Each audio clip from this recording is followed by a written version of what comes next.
A maioria das pessoas acredita que, após a ressurreição, Jesus apareceu brevemente aos discípulos e então desapareceu nos céus.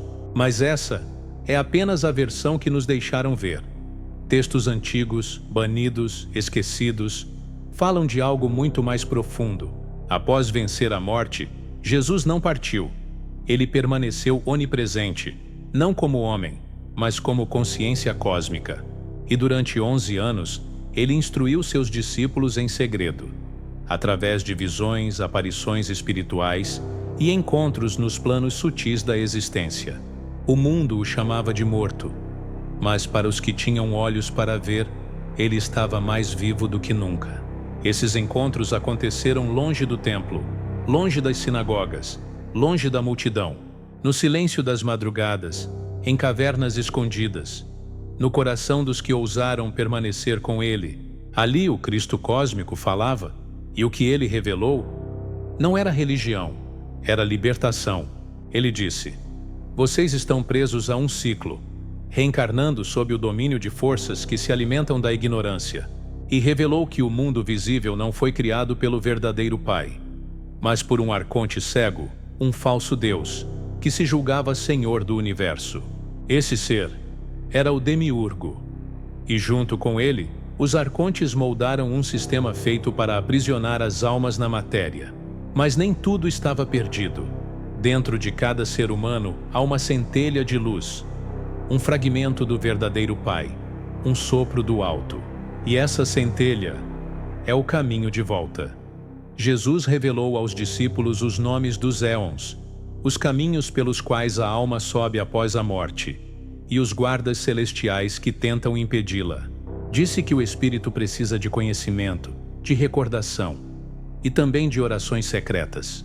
Essas orações não eram repetições mecânicas, eram invocações espirituais, chaves vibracionais, fórmulas de luz que destrancam portais no invisível.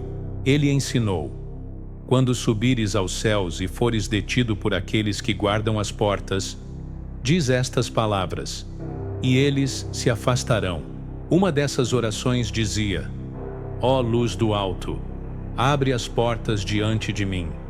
Dissipa a escuridão com teu poder, pois sou filho da luz e volto à morada do Pai verdadeiro." Outra oração ensinada foi: "Vinde a mim, luz radiante. Purificai meu ser de toda impureza. Abri o caminho entre os mundos, pois recordo quem sou, uma centelha caída que retorna à fonte." Essas palavras não eram apenas frases, eram códigos espirituais, símbolos vivos, capazes de atravessar os véus entre os mundos.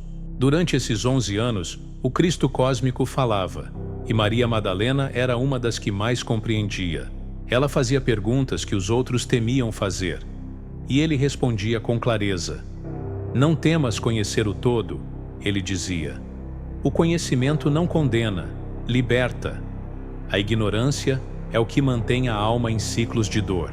Ele falou também sobre o arrependimento da alma, o reconhecimento profundo de que fomos enganados, mas que ainda temos a centelha viva. Ensinou 13 arrependimentos, passos espirituais que a alma precisa trilhar para libertar-se das correntes dos arcontes.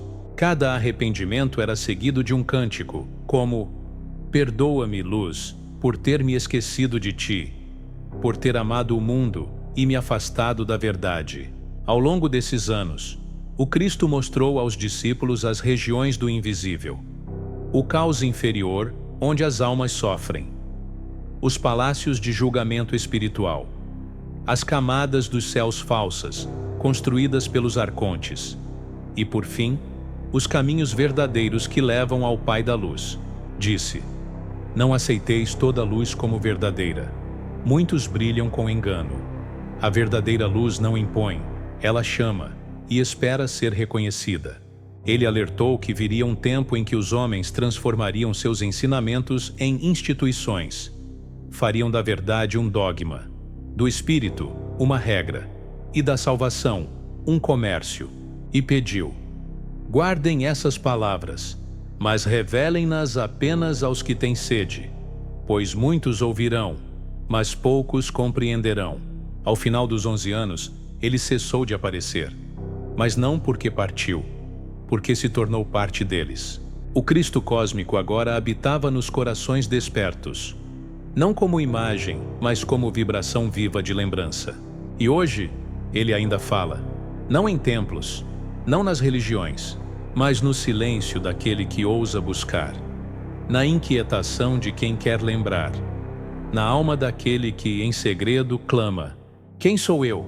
O que faço aqui? E por que sinto que este mundo não é o meu lar verdadeiro? Se você também sente isso, talvez ele esteja falando com você agora. Lembra-te de ti mesmo, pois o esquecimento é a prisão, e a memória é o começo da libertação.